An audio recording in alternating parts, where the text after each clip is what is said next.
শহরের এক কোণে পুরনো এক জরাজীর্ণ বাড়িতে থাকে মায়া। তাকে সবাই চেনে এক অত্যন্ত সাধারণ, ভীতু এবং দুর্বল নারী হিসেবে।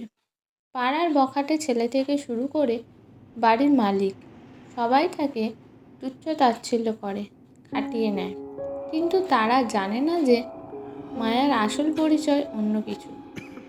সে এমন এক অলৌকিক ক্ষমতার অধিকারী যে চোখের পলকে যে কোনো কিছু ঘটিয়ে ফেলতে পারে। সে আসলে অন্ধকার জগতে সেই অদৃশ্য নিয়ন্ত্রক যাকে বড় বড় মাফিয়া, ডন বা রাষ্ট্রপ্রধানরাও ভয় পায়। কিন্তু কেউ তাকে কখনো দেখেনি। সে তার ক্ষমতা লুকিয়ে রাখে এক অদ্ভুত প্রতিজ্ঞার কারণে।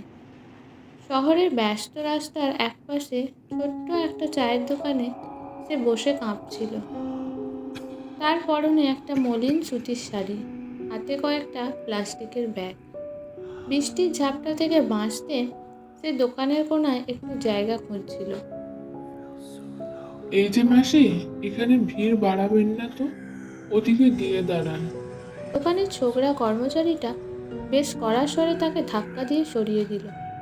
মায়া কোনো প্রতিবাদ করল না, বরং মাথা নিচু করে অপরাধীর মতো সরে দাঁড়ালো। তার চোখে এক অদ্ভুত শূন্যতা, কিন্তু ঠোঁটের কোণে খুব সূক্ষ্ম এক চিলতে হাসি, যা কেউ খেয়াল করল না। মায়া এই শহরের এক পুরনো বস্তির পাশের ভাঙা বাড়িতে ভাড়া থাকে। বাড়িওয়ালা হরমোহনবাবু প্রতি মাসে ভাড়ার জন্য তাকে অপমান করেন। আজকেও তার ব্যতিক্রম হলো না। মায়া ঘরে ফিরতেই হরমোহন পথ আগলে দাঁড়ালেন। কি হলো মায়া?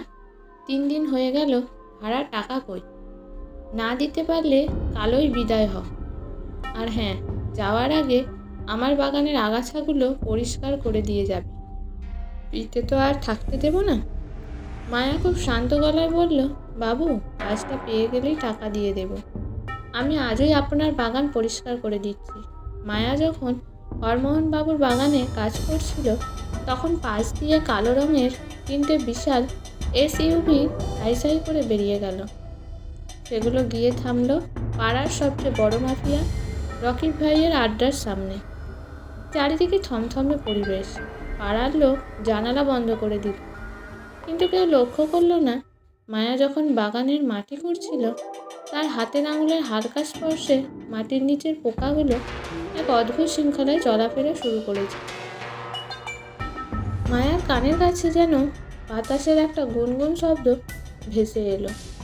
সে মনে মনে ভাবল, ওরা এসেছে, কিন্তু ওরা জানে না যে মৃত্যুর খুব কাছে চলে এসেছে।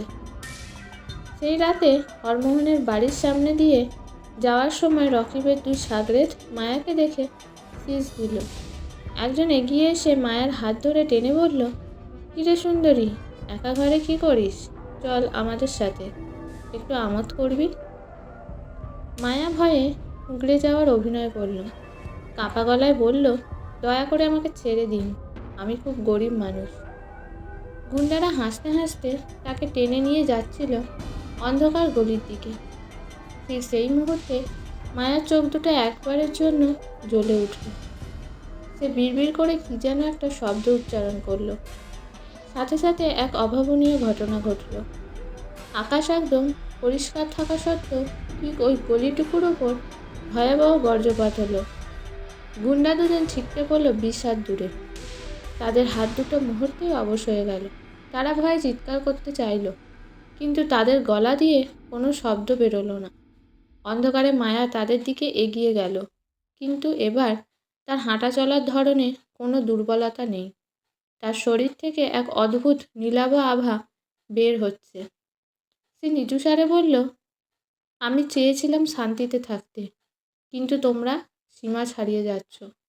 মনে রেখো, যাকে তোমরা পায়ের ধুলো ভাবো, সে চাইলে এই শহরকে ধুলোয় মিশিয়ে দিতে পারে। মায়া হাত নাড়তেই গুন্ডা দুজন অজ্ঞান হয়ে গেল। পরদিন সকালে পাড়ার লোক দেখল রকিবের সেই দুর্ধর্ষ গুন্ডা রাস্তার ধারে পাগল হয়ে বসে আছে আর প্রলাপ বকছে। আর মায়া, সে তখন হরমোহনবাবু ধমক খেয়ে চুপচাপ তার বারান্দা ঝাড়ু দিচ্ছে। শহরের এই দুর্বল মহিলার আড়ালে যে এক মহাপ্রলয় লুকিয়ে আছে তা কেউ টেরই পেল না।